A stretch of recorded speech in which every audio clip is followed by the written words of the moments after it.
Oh, yes. It's called We Used to Be Friends Until We Made This Tape.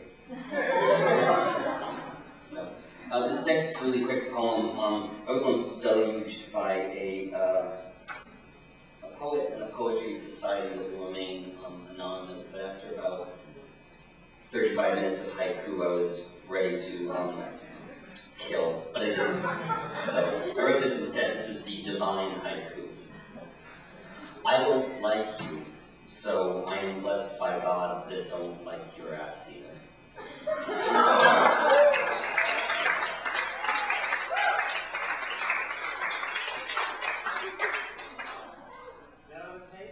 That's actually not on the tape. It is an interesting little story behind that with me, a long road in Boulder, and 40 fanatical Buddhists about 100 steps behind, but that's not for tonight. This next piece I wrote talking with somebody outside of an abortion clinic, and I don't really care what anyone's views here on it, because it really doesn't enter too much into the poem. But they were quoting, of course, from the good old King James Version. And I just kind of asked them what would happen if Mary, Mother of God, Mary came into Boston, and now she's not really married to Joseph, he's there, but she claims the father actually is God, which is a new one for the counselors. But this is just called Mary Had a Little Baby, and it kind of went on from there. Mary had a little baby, Mary had a child. She says that she's responsible. She knows that she is ready for this. She will bear a child, and it'll be a miracle to behold. A bright, healing light in a sick generation, and Mary is only 17 years old. Oh, Mary, Mary full of faith, innocent but not naive. Mary knows who Mary is, and Mary's life is Mary's business. Mary knows the Father. His name is I Am. She knows down deep that he loves his only child, but he's always so busy like smoke around fire. What real support does he think he gives? Mary wants to raise the child with her own 2 hands, but the options are tough. It's daycare or welfare. Neither is a fair shake because the child's just a number to the social service. And Mary pure of heart, she asks the state of Massachusetts for financial support. The state gives it thought. And then the state puts stones and fingers into Mary's wallet. Mary, do you know what you're up against? They'd stoop so low just to take your child, like maybe you're too young as they measure it. Like maybe you don't know who the father is. Like maybe the baby's skin's a different color. Like maybe they heard you sleep with other women. Or maybe for just any pale or twisted reason, they pull your whole world out from under you, and your child's well-being won't ever be the issue. Mary is so full of faith, innocent but not naive. Mary knows who Mary really is, and Mary's life is Mary's child, and Mary's life is Mary's business.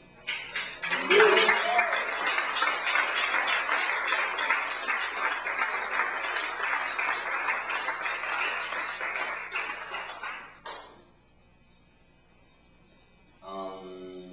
many over time?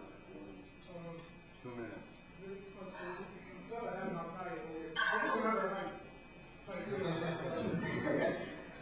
Well, the bullets start flying overhead, striking the wall. Okay, I'm going to go up with 2, and I figure out 4 minutes. 2 minutes per poem. This is called the easy curve. The easy curve game. Alliteration.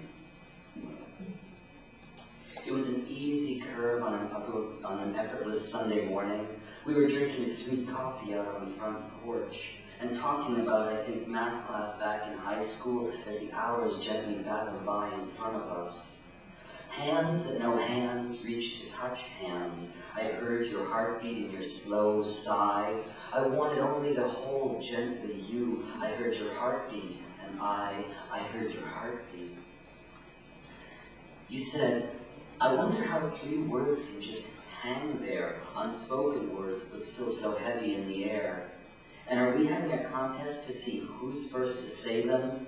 And has it really been already 7 weeks now, you said? And the cool breeze touched, and the cool breeze knew. It curled around the hour of noon and carried it away. I had a smile on my face big as a giveaway secret, my hair in both of our faces as I turned to look at you. Let's say hands but no hands have connected already. Here's the contest I propose we try. Okay, let's have our honest wagers on the table now. I heard your heartbeat, so what am I willing to put up to the gamble? I said, this is the game. Whoever says those 3 words first, the other shall be the winner in this waiting game. Leaning over to you, I breathed once and said, I love you. So I guess I lost the game, but won far more, yeah.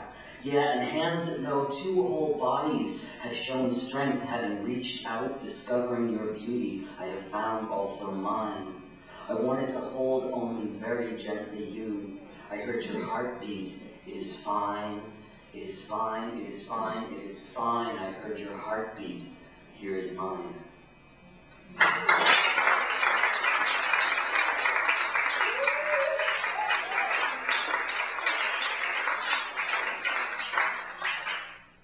So I'm going to go out with one note of bitter cynicism and sarcasm, and then one poem that kind of like is, that's a personal love poem. It's kind of one of those ethereal love poems, but somebody came in today and said, isn't it great, the war's over, 42 days, it set a record, small casualties, so it's kind of a low-cal war or something. And he said, isn't it great, the war's over? And I said, well, yeah, I'm going to run right out and tell all the homeless and AIDS victims that, the war is over and everything's cool now.